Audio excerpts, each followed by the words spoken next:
members, and we, of course, we're only here because the governor said no. No, we had intended to do this anyhow, but the timing was right. Okay, good.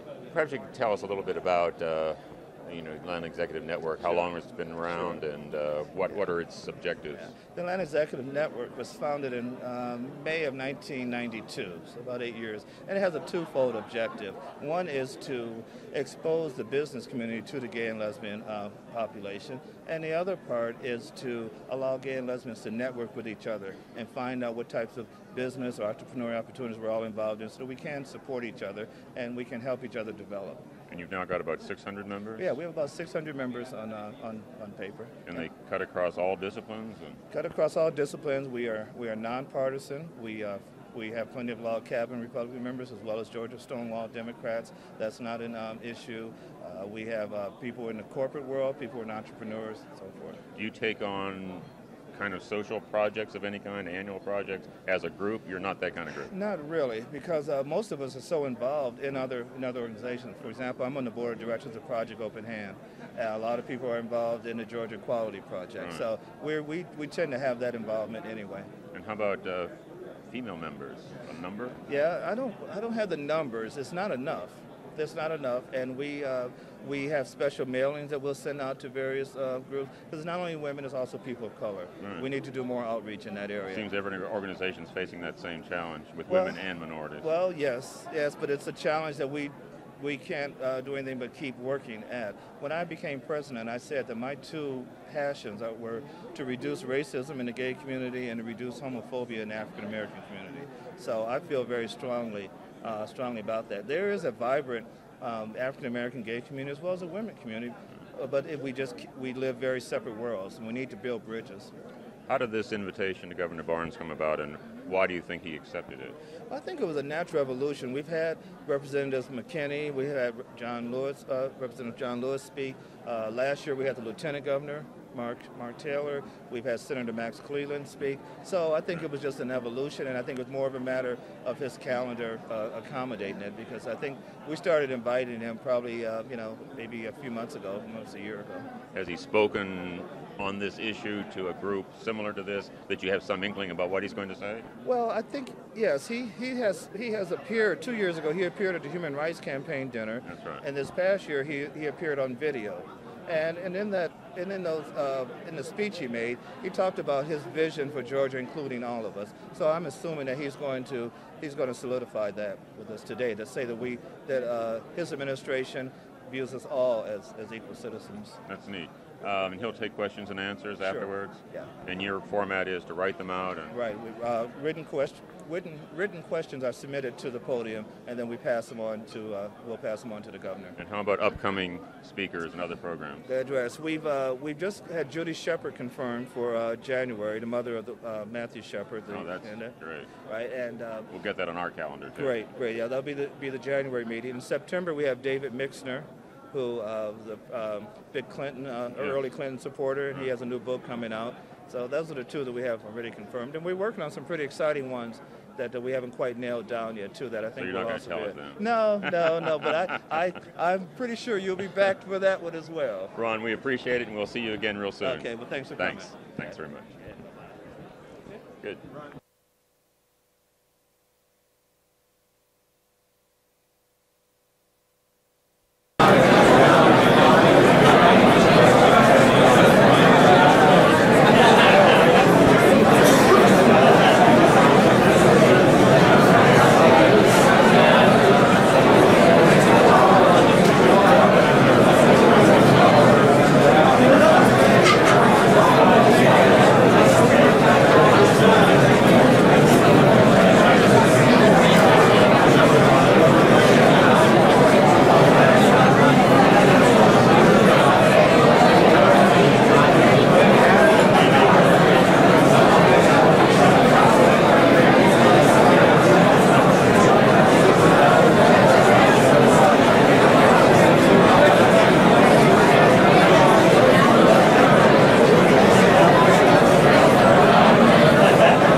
Yes. That's great.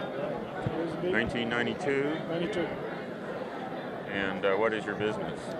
We do strategic planning for corporations, helping young businesses get started and grow profit. Yeah. And existing businesses to grow. Super. Well, we just want to talk about sort of a little history of AEN, and then we'll talk about your business. Good. Running?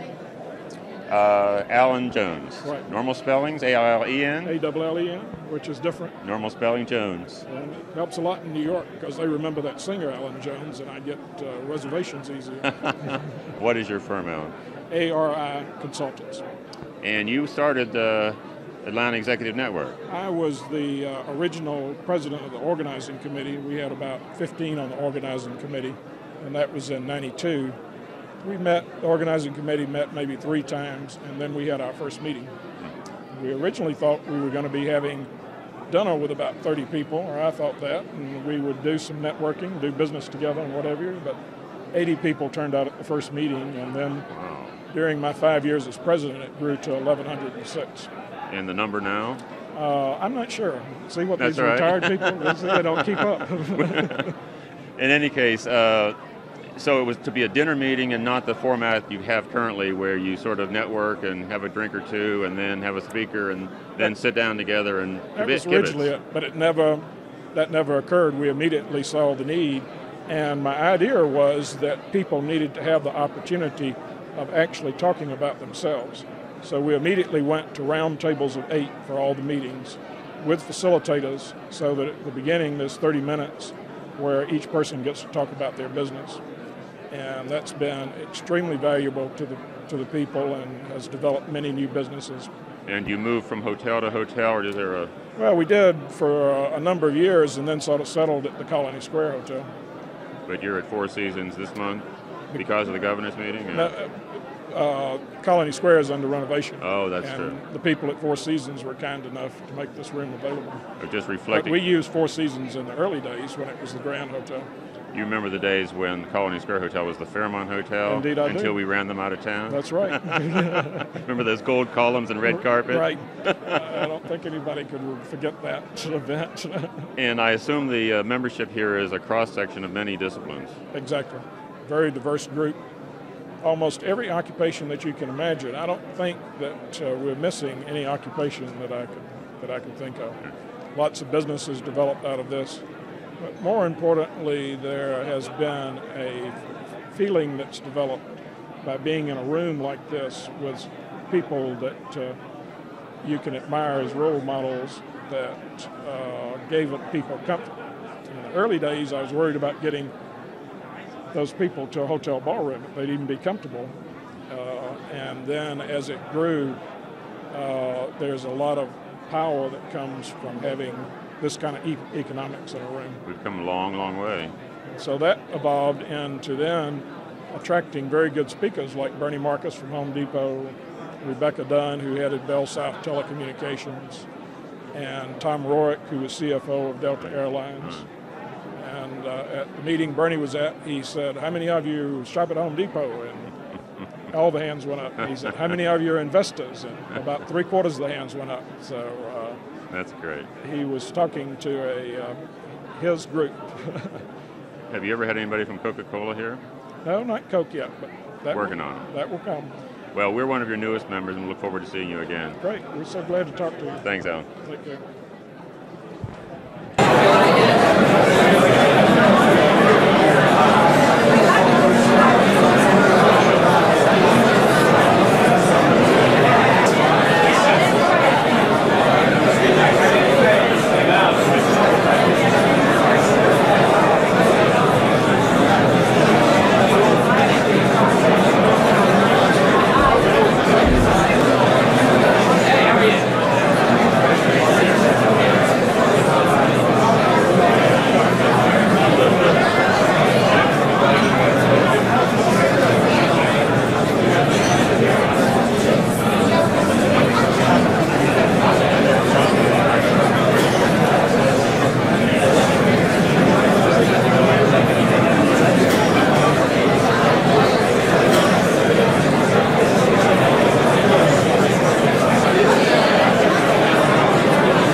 Thank you. Thank you.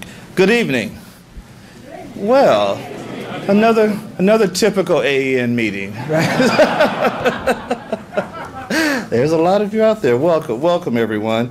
And I'm glad you made the transition to the Four Seasons for this month only. Next month we will be back at the Colony Square, which is our typical meeting location. And of course we want to welcome the governor for first and hopefully not the last attended meeting. I also like to think it's very important to thank the people who helped make this event possible. Our headline sponsors, the Low Gallery, Mid-City Fitness, and Troy Edmond Attorney and Associates. So thank you very much for sponsoring.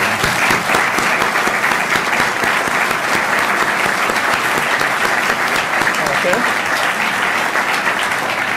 And then we also have our table sponsors, Sharp Mortgage, Prudential Financial Services, Greater Atlanta Business Coalition. I think they left some goodies for you on your seat. The Georgia Equality Project, Glisten, Log Cabin Republicans, the Youth Pride Organization, Georgia Physicians for Human Rights, Georgia Shares, and the National Gay and Lesbian Task Force. They all have information in the various tables and so forth, so please learn about these groups and ways you can help them out. Thank you very much.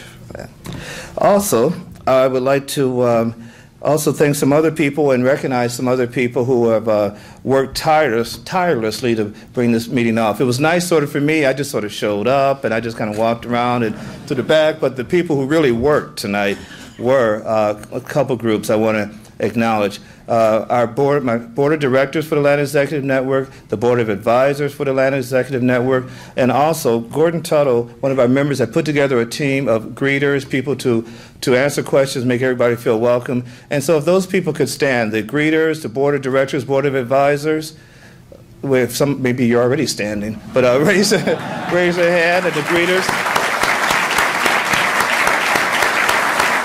Thank you. Thank you. Thank you. Right.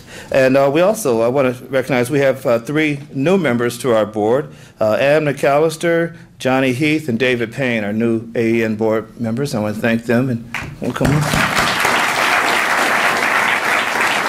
Okay. And also, when you talk about the people that make it happen, or the person, I should say, that makes it happen, Brandon Bauer has been our office assistant. Where's Brandon? There's Brandon. And Brandon has sort of moved on to the world of full-time work, and he's taken a different job as a corporate trainer, and so he's no longer the office assistant. But Brandon, thank you for all your service over the years.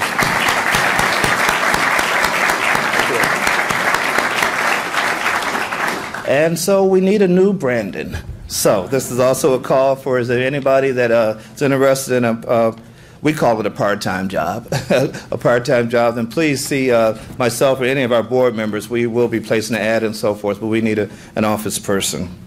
Okay. So moving right along, I also want to acknowledge our distinguished guest, which we're very glad to have here. And as I've said before, let's not take lightly people who tend to give up their personal time to come and meet with us. I think it's a sign that of our the journey our community has been on, and I just want to take note of that. Let's see, we have David Worley, who's the chairman of the Democratic Party. Thank you.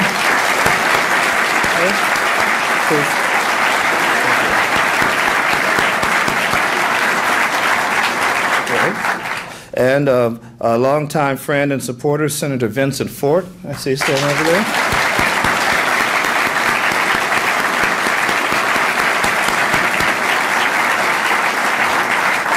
And I understand our Atlanta City Council President, Rob Pitts. Okay.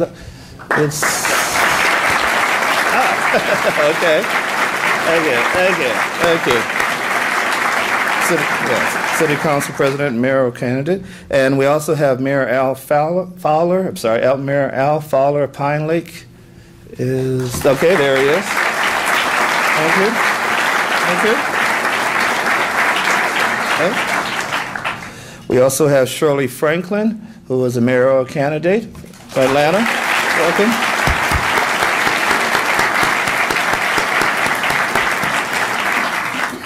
And very excited. I just met her just this evening, and it was great talking to her. We have our first openly gay lesbian state representative-elect Carla Drenner. Carla?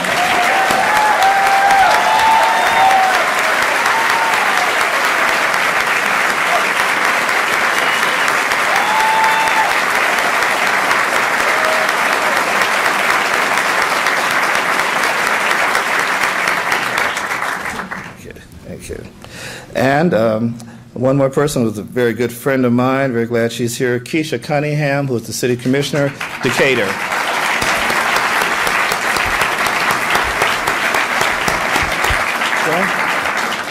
Are there any other elected officials that I might have? I'm sorry, in a runoff we have Nancy, Mary Davis. Mary Davis. I'm sorry, I screw names up all the time, right? I'm sorry. Yes, Mary's in a runoff in DeKalb County for judge, right? Superior Court. Okay, see, I got that part right, and so good luck to you. She's been a very long-time friend of AEN, and been here many times. So, good luck in your runoff. Okay. DeKalb County. Mary Davis. Okay. Okay. Okay.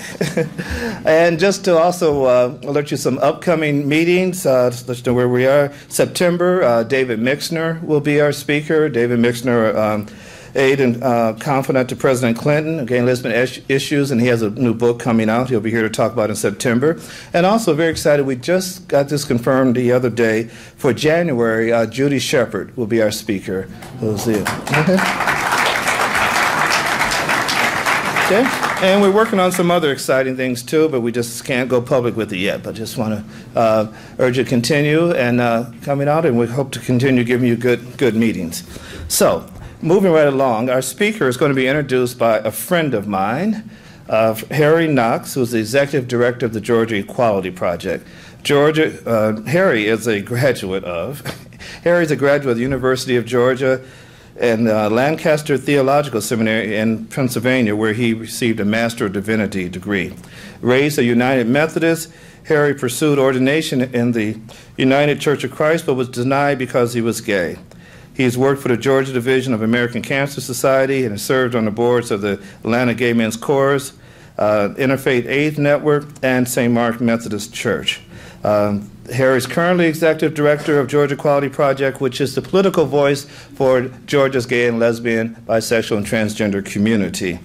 And he's doing a great job as a fellow member of St. Mark United Methodist. I've gotten to know Harry, and my best thing I can say is there's a church that's missing a great minister, because unfortunately Harry was not able to be ordained. But he's here tonight, and so Harry Knox, turn it over to you. All right.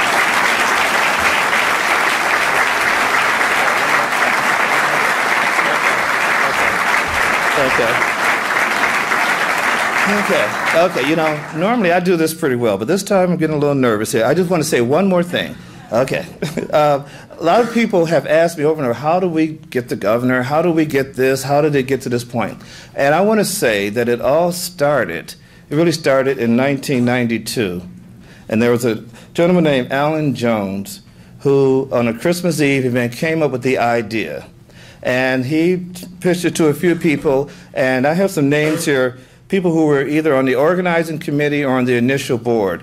And if you're here, I'd like to ask you to stand, the people who were the original founders of the Atlanta Executive Network, because it was those people who had a dream, who had a thought that there was a place for an organization like this in Atlanta. And I just want to acknowledge that, because that's where it really all started. So we have some of the founding members, Alan Jones. I'll read all the names. So Alan Jones, for example. Michael Aycock, Senator waving. Barry Baker, Tom Latimer, Joe Porter, Billy Looper, David Osborne, Scott Dixon, okay, David Osborne, James Masters, Ken Britt, is Ken here? Bradley Edmonds, Doug Duke, Michael Kunkel, Manzel McCord, is he Manzel? Okay. And those are the people. And the other group that I'd just like to thank who made this all possible, anybody here who have ever come out of the closet, to anybody. You know.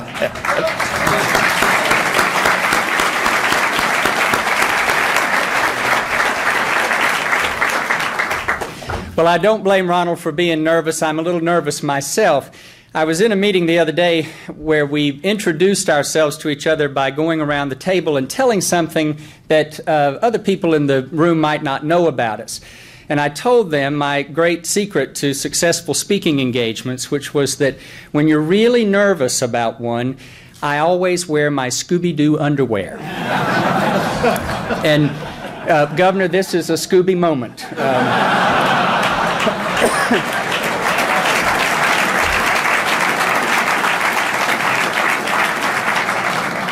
I'm going to be brief because you didn't come to hear me, obviously. I want to say just a few things about Roy Barnes. I got the biography of the governor from his office, and it's, you know, just, well, it's good, but, you know, it's just sort of dull.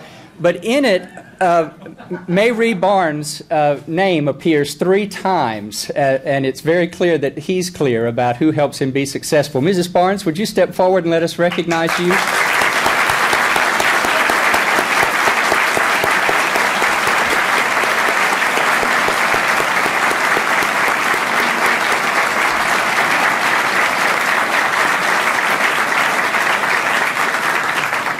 Well, how was your trip to AEN, Governor? Fine. It made my wife stand up, but that's all right.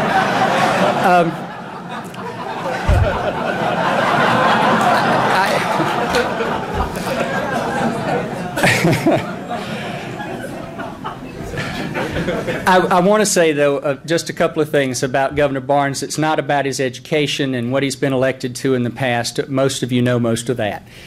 What I want to say is that in 1998, when he was elected, he brought hope to the lesbian and gay, bisexual, and transgendered citizens of Georgia.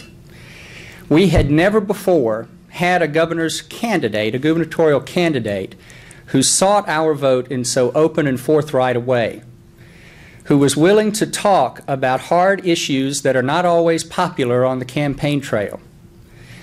He was the first governor of Georgia to talk about hate crimes and to say that he would pass a bill, if we could get it passed through our hard legislature, that would help protect lesbians and gay men against hate crimes.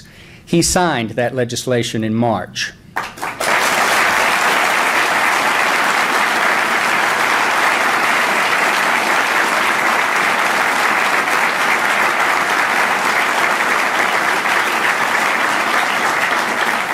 And make no mistake, we would not have had it. We would not have had it if Roy Barnes had not been governor of Georgia. He brought hope to people with HIV in our state. I'm lucky. I've had HIV for 14 years that we know of, and I've always had good insurance. But the people who go to work every day in our state who are HIV positive but who don't make enough money to qualify for insurance or don't have the money to buy insurance, and who make too much money to qualify for Medicare or Medicaid, depend on a program called the AIDS Drug Assistance Program that our friend Gary Cox works with and others in this room have been very vital in advocating for over the years. For the first time since the epidemic began, this governor saw to it, through the good agencies of a gay appointee, Dr. Gary Edelman, who's on our Community Health Board, and others who are gay-friendly in his administration, that that program is fully funded.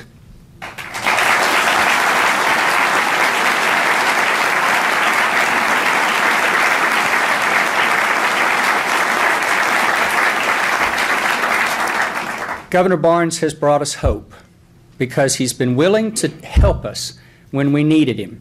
When the Georgia Equality Project had to talk in pretty tough terms with the Georgia Commission on the Holocaust about homophobia and what it means in our state, the governor of Georgia could have, and other governors would have, sort of turned his back and acted like that wasn't happening and, you know, just kind of hoped it would go away. That's usually the posture that governors take. Our governor sat down with 2 groups he cared about very much, people who educate about the Holocaust and the gay and lesbian community, and got us to talk through his staff to each other and helped us to work through to an equitable solution that really was good for everybody. It was not easy. It was hard going, and there were political mines just everywhere in the field around it for him. But he didn't shy away from the task. He asked his staff to be integral to our solving that problem rather than just hoping that it would go away. That's just a sense of all of the things that Governor Barnes has done for our community thus far. We have other issues we'll be talking with him about in the future, believe me. But I am delighted today because it is my great privilege to introduce to you the Governor of the state of Georgia, Roy Barnes.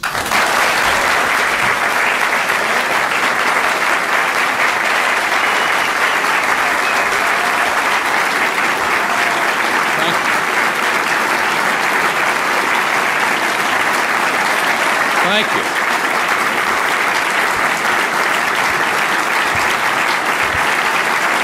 Thank you. Thank you.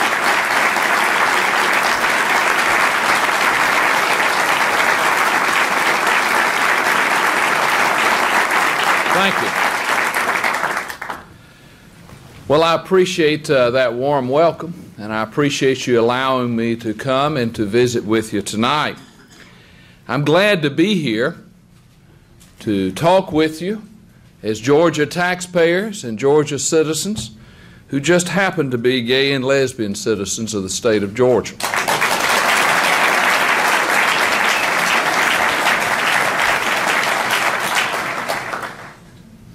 That said, I want to be clear with you. I work on issues that affect all of Georgia and all Georgians to improve the quality of life for everyone who lives here. These are the issues that I want to talk with you about tonight because they are critical to us in the future. I want to talk with you a little bit about our efforts to create new jobs in Georgia, to prevent sprawl and pollution, to improve our public schools, and to make sure that the Georgia that has been prosperous for us and has benefited all of us in this room so much is available to our children and our grandchildren. As business executives, everyone in this room knows that the Georgia economy is humming.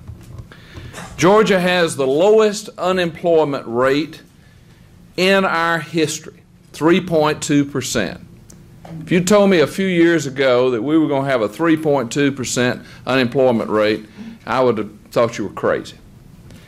Georgia businesses just last year, many of which are represented in this room, created 155,000 new jobs. Georgia has one of the fastest growing high-tech workforces in the nation, also many of which are represented in this room.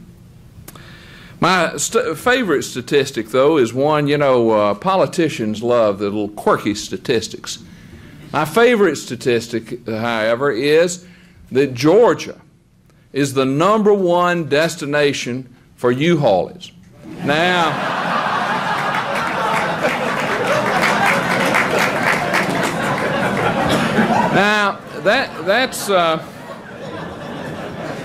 that's an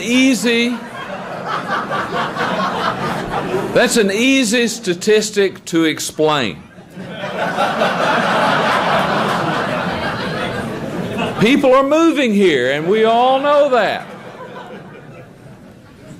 And they're moving here to find jobs, to enjoy the quality of life that brought us here initially, if we came from somewhere else, and most of Georgia did now. And it also shows that we have an obligation to make sure that Georgia remains that way so that we continue to grow, continue to prosper, and to continue to be the type of place that all people want to come and live. I see my top priority as governor as keeping this engine of growth humming, keeping those U-Haul trucks on the road to Georgia, and making sure that we do not take an extreme position in anything that we do in the state and keep everything working well together. Now, to do so, I focused on 3 things.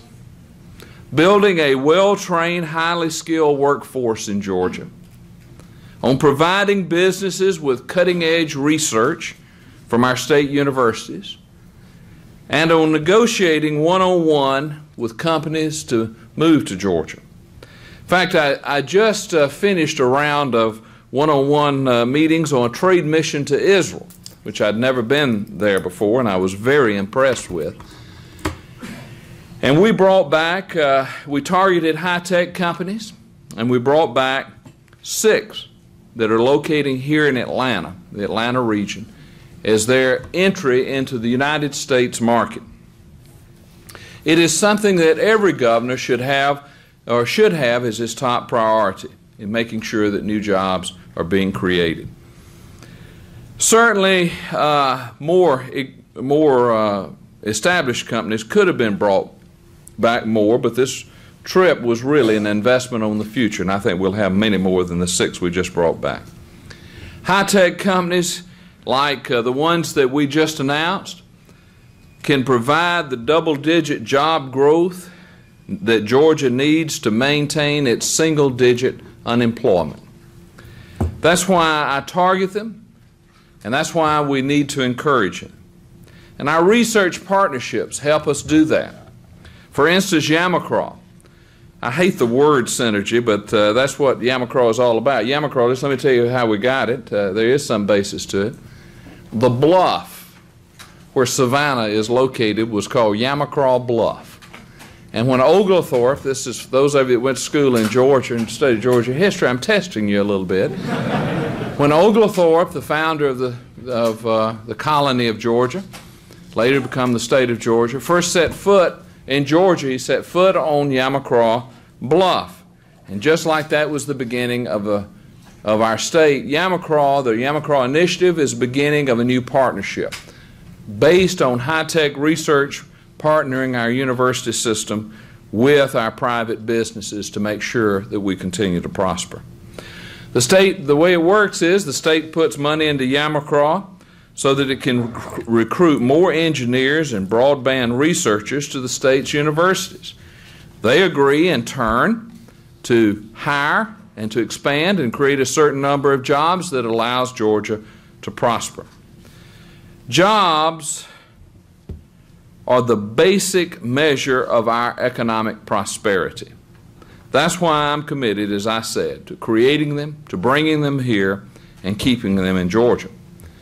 The second issue I want to talk about a little bit is traffic. Now, I need not tell you a lot about this. You have firsthand experience in the traffic that we have in the Atlanta region. In fact, one of the reasons I was running late this afternoon was not only the traffic, but a meeting I had about Georgia's traffic and air quality and other things. I've become an expert on things I never heard about a few years ago, NOx and ozone and other things. But you know, traffic and pollution is also an economic issue because it determines whether businesses want to move to Georgia or whether they want to expand here. Georgia lost an expansion of Hewlett-Packard. We were just talking about it a few minutes ago because Hewlett-Packard was concerned about the increasing traffic and congestion on Interstate 285. They told us flat out, we don't want our employees to endure the traffic every morning and again every afternoon. And at the time, they said, you don't have a plan to correct this. You've not dealt with it. You've not addressed it head on. Congestion and air pollution increases health costs. It increases taxes. It increases everything there is about the cost of doing business. And as development pushes further and further out, sprawl forces tax increases for services such as new roads, schools, and police and fire protection. At the same time, some of our city centers are abandoned, causing crime problems and more police officers and leading to a deteriorating tax base. Consider this. In a 20-year period, one suburban Maryland county which has been faced with many of the same problems that we have, closed 60 schools and built 60 new ones in the same county. They closed 60 and built 60, costing almost $500 million, largely to accommodate a sprawling population. And I will ask you, is that a good use of tax resources to be able to do that? Have we failed so much in our planning that we cannot foresee that and plan and have an accommodation so that we continue to grow and use our tax funds in an expeditious and efficient manner? Most importantly, Georgia's traffic pollutions and Georgia's traffic problems caused the Environmental Protection Agency to cut off federal funds for new roads and highways. That means no new highway projects in this, what is called the non-attainment area, 13 counties surrounding Atlanta, until Georgia is in compliance, or at least has an approved plan to come into compliance with these rules. Now you see what some people pass off as a fuzzy animal, hug a tree issue, but it is really at its core about jobs and money and quality of life. That's why we took the bold step last year to create the Georgia Regional Transportation Authority. And this year, we created the Community Green Space Initiative. When we created GRTA, or Greta, I tried to name it so that you would not have an acronym, but I have given up, and so I'll call it Greta. We gave it vast and broad powers, and that's still a cause of some controversy, to be quite frank with you. But the bottom line is that Georgia has serious transportation, pollution, and development problems, ones that kudzu alone cannot cover up. And I promise you that kudzu can generally cover up anything. The population of the greater Atlanta area increased 16% from 1990 to 1996. But the amount of developed land in the same period increased 47%. Now, what does that show us? It shows us that we are consuming land 3 times the population growth in the state. One of the great reasons that everyone came to Atlanta is this. They said, we love the trees. Not, those of you that moved here, it's one of the first things that you always see.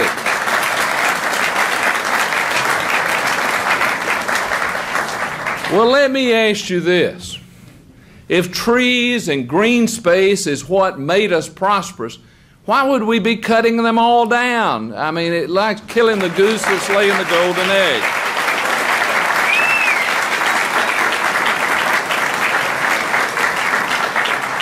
As a consequence of our expansion faster than our population, Atlantans drive almost 35 miles per day per capita, more than any other major city in the nation.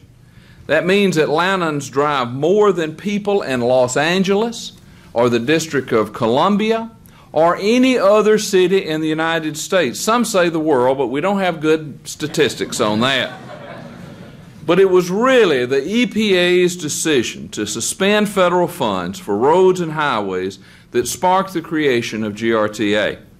That's because it got the attention of the Atlanta business community, and their response was fast and furious and very helpful. Out of that fury came the Georgia Regional Transportation Authority, upon, as I said, we bestowed broad power. What is broad power? Well, the authority can approve major highway projects and major developments such as large subdivisions or commercial buildings. It can coordinate transportation planning in the 13 counties non-attainment. It can promote more transportation option in the regions like HOV lanes, regional buses and vans, and even expanded mass transit. It can help local counties finance transportation options by issuing $1 billion in general revenue bonds and $1 billion in general obligation bonds. It can operate itself a mass transit system. Why give a government organization authority like that? Well, because Georgia needed a regional solution. Within the 13 counties that GRTA has jurisdiction over, there are more than 80 separate governments. 80 separate governments in those 13 counties. Each of those 80 governments may very well want to fix the transportation and pollution problems that we have, but none of them, no matter how noble, could do it on their own. It requires coordination, it requires planning, and it requires cooperation. And I'll be blunt. To coordinate all 80 of these governments, the authority needed vast amounts of power and authority. It should be used judiciously, it should be used very reluctantly, but it had to be there, because as long as the threat was there, governments generally get together themselves. Georgia also needed to merge development and transportation planning, something that we had never examined. Previously, a transportation authority had the job of coordinating and creating transit options, but creating options is not enough to fix problems. It's like repaving a road without filling the pothole. It ignores the overwhelming cause of transportation problems: poorly planned development. So, we said the authority, the GRTA, has the right to be able to veto poorly planned developments that are developments of regional impact, as they are called. That is, that they affect more than the area in which they're constructed. And it may be things like major regional malls, major residential developments, and everything else.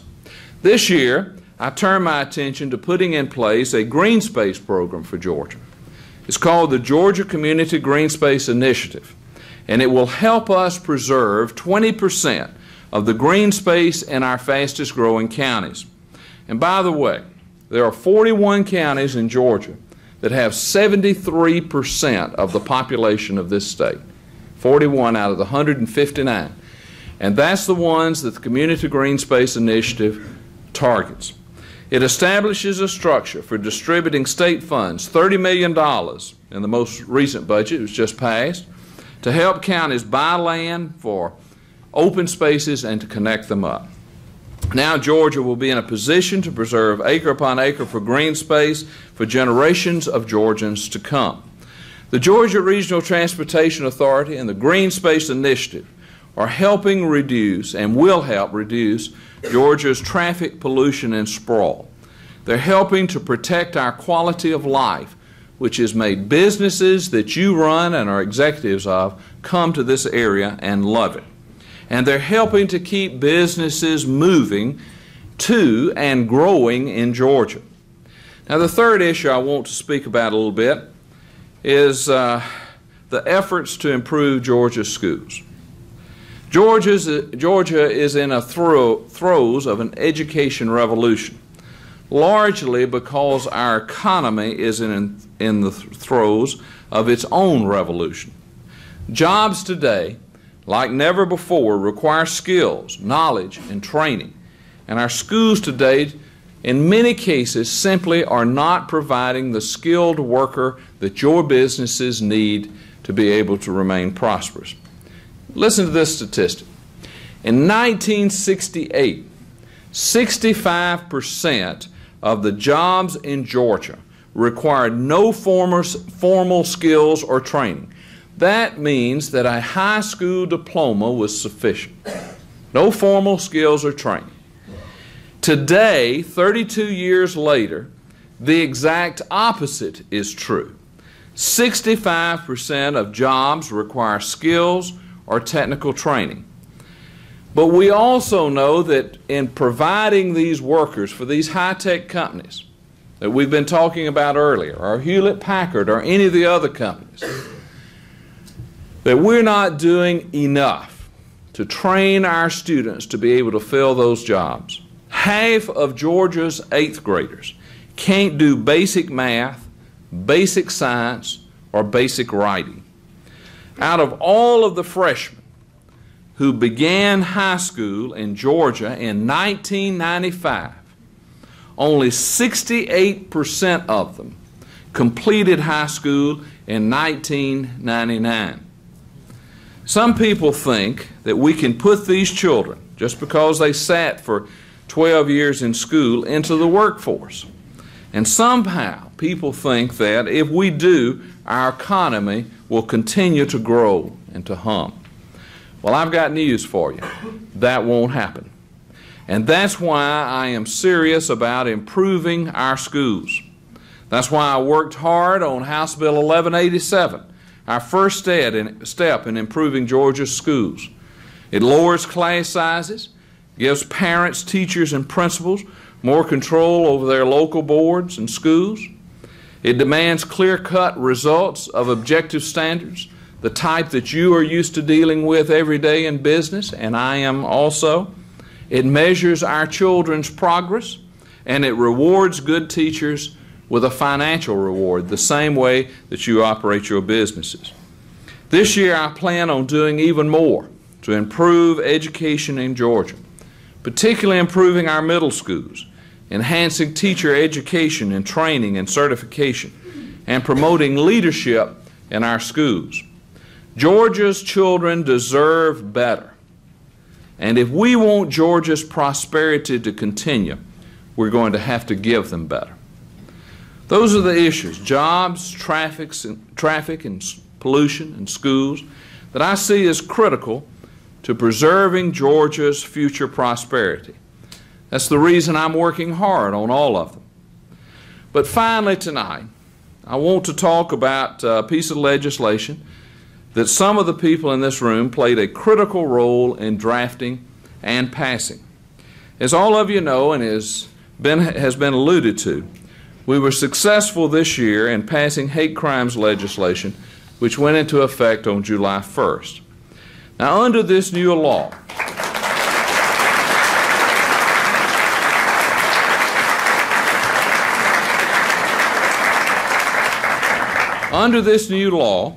offenders are first tried for vandalism, assault, or some other crime, and receive whatever punishment is set out by law.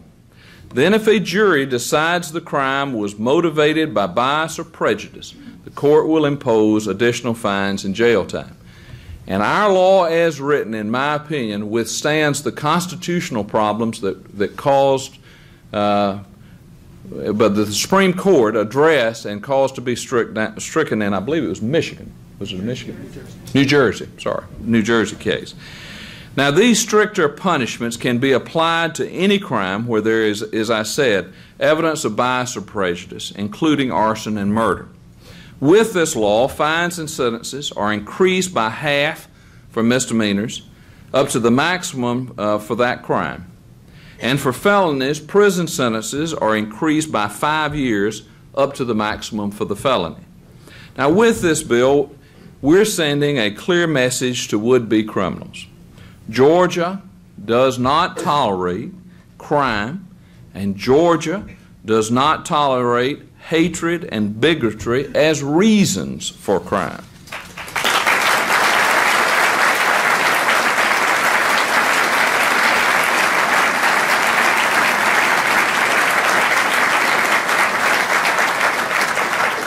This bill speaks to our values as a people and as a state, and to the hope and the dream that all of us share of a more tolerant Georgia. I'm reminded of what one of the founding fathers, James Madison, once said: "Equal laws protecting equal rights are the best guarantee of loyalty and love of country."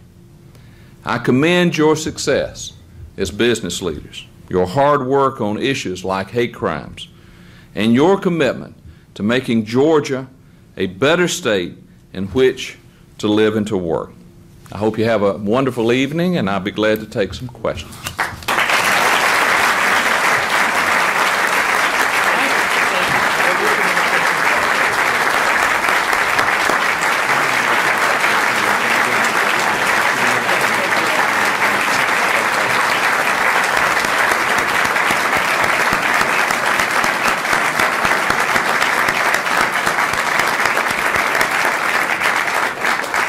Okay, thank you very much. And there are question cards on the table.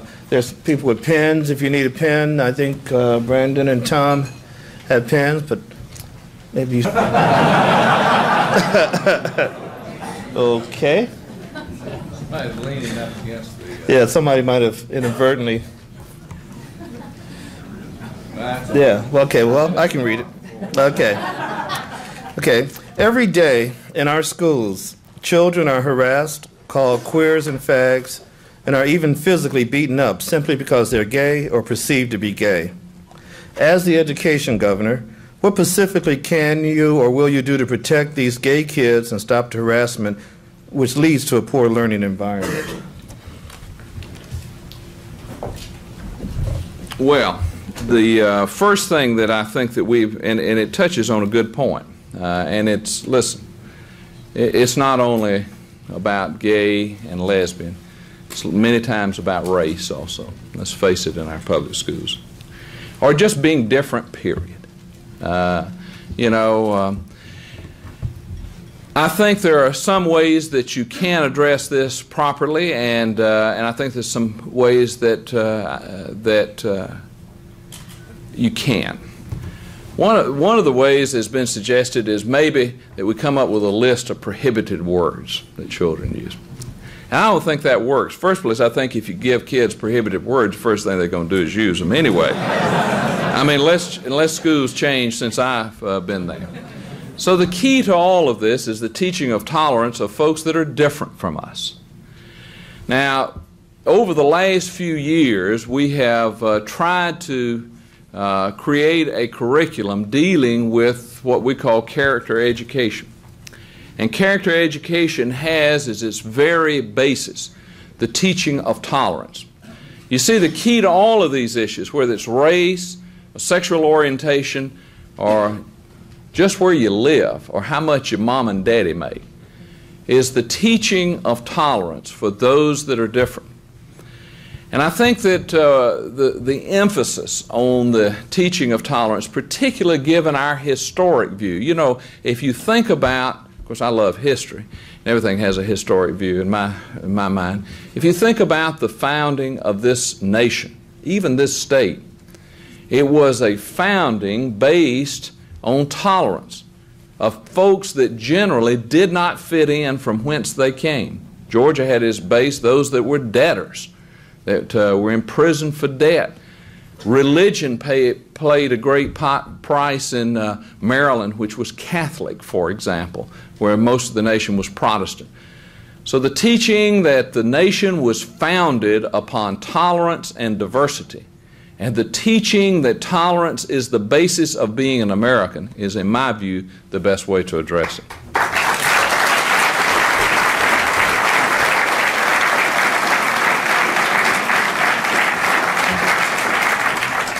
Okay.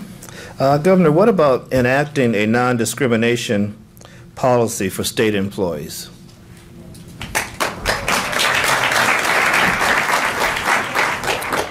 Well, first, the state of Georgia, and I have instructed, and I will have to say, I don't consider this to be a new policy. Governor Miller had followed this, and Governor Harris, and even back to Governor Busby. We have a policy, a non-discrimination policy, that applies to all people. Let me tell you, I've been asked this question before. In fact, I was asked during the campaign, I said, do you employ openly gay and lesbian folks in your administration? I said, well, to be quite frank with you, I never asked them. Do you think I should? I said, do you think I should get in and ask this now, what's your sexual orientation? I said, people should be hired on merit, regardless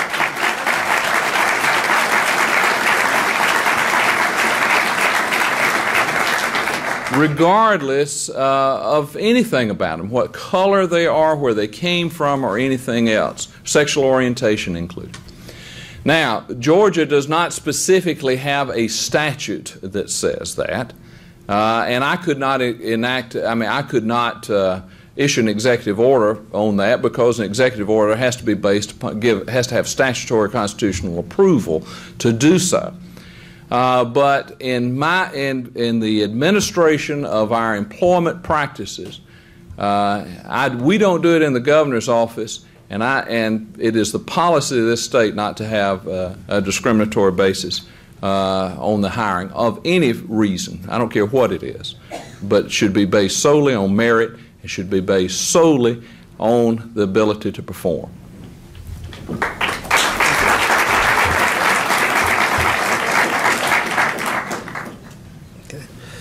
And Governor, would you support legislation affirming the rights of gays and lesbians to adopt?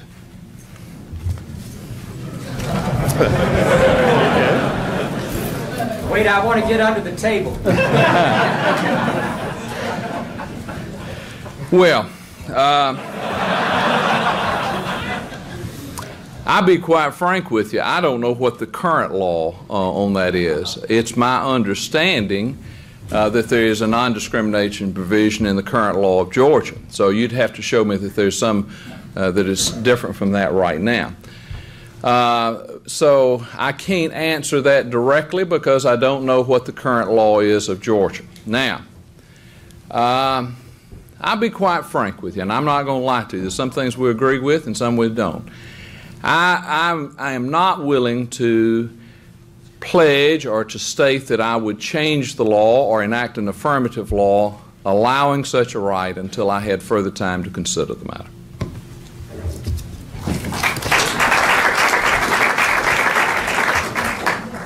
Okay. A different topic here. Governor, instead of attacking the Confederate flag, have you considered ending the 1956 Civil Rights States protests and bringing back the 1955 flag?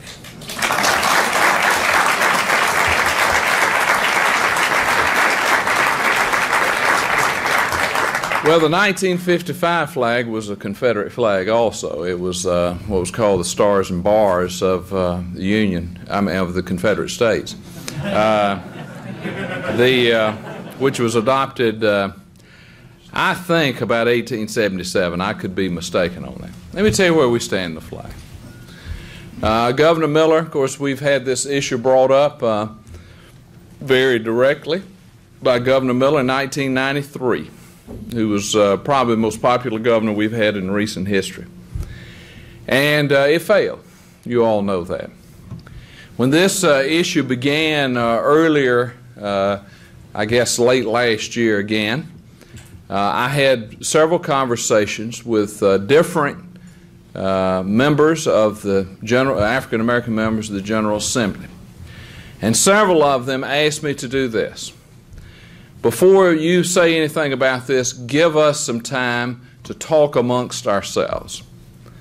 And don't push this issue forward until we have done some education effort, till we can talk among ourselves and see if there is some type of consensus that can be reached.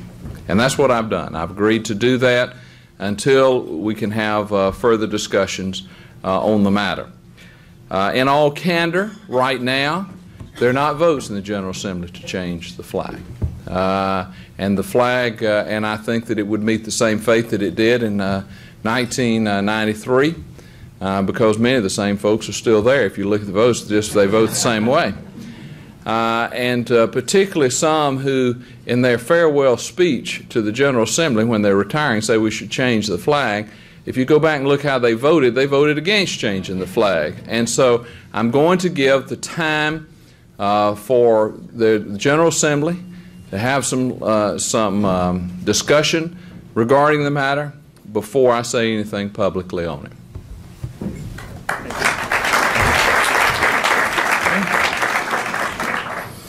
And last question, time issues. Will you make support of ENDA, which is the Employment Non-Discrimination Act at the federal level, a test in appointing a successor to Senator Coverdell? Well,